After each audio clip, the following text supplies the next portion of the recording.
Today I'm joined by Megan Rosso, the Crops Extension Specialist for the Government of Saskatchewan, and she is here today to give us the crop report. So thank you so much for joining me once again, Megan. Thanks for having me. And Megan, it's been some time since we talked last, and producers have been in the fields for a long time. How many producers have finished up harvesting all of their crops so far throughout Saskatchewan? So producers were able to make significant harvest progress over the past week due to the lack of significant moisture that fell throughout the province. Provincially, we are sitting at about 61% of this year's crop in the bin. This is up from the 42% that was reported as completed last week. And this falls ahead of the 5-year average of 50% and the 10-year average of 46%. Producers made significant progress kind of near the end of August and into September. The increased heat had helped speed up maturity of crops, so producers were able to get into the field a little bit sooner this year. And with that high of a percentage of crop producers being finished harvesting their crop, what are yields looking like so far across the province? Producers overall have been reporting yields that vary quite a bit between regions as well as, field to field within the region. And that's just due to the scattered rainfall that we had throughout the growing season on which fields received it and which fields didn't.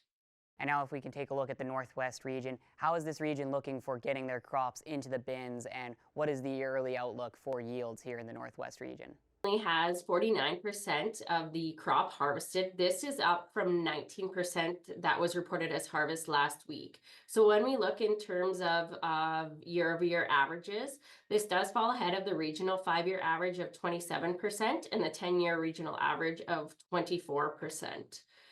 In terms of yield, producers are still expressing varying yields field to field throughout the region, with some experiencing less than the anticipated for yields and some that are experiencing average yields by what was reported by crop reporters. And as we look to crop quality, some producers are expressing some concern with lighter bushel weights of crops as well as smaller seeds, just due to the conditions that we experienced throughout the growing season.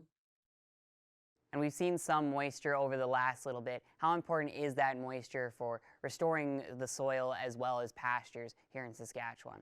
Producers are hopeful that the precipitation that we're experiencing will help to replenish the soil moisture levels as well as improve pasture conditions as we move into the fall. We're seeing some lower levels of topsoil moisture conditions, and they've definitely kept declining over the last several weeks due to the drier conditions. And finally, Megan, do you have any safety tips for producers as they finish up harvesting their crops?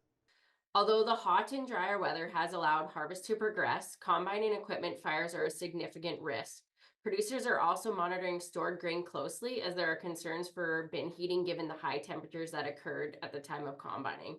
So as harvest continues to be a busy time for producers, they're reminded to take safety measures in all the work they do, including having fire mitigation resources on hand and taking precautions when working around power lines. Thank you so much for all the information today, Megan, and we look forward to talking to you again about the next crop report. Thanks.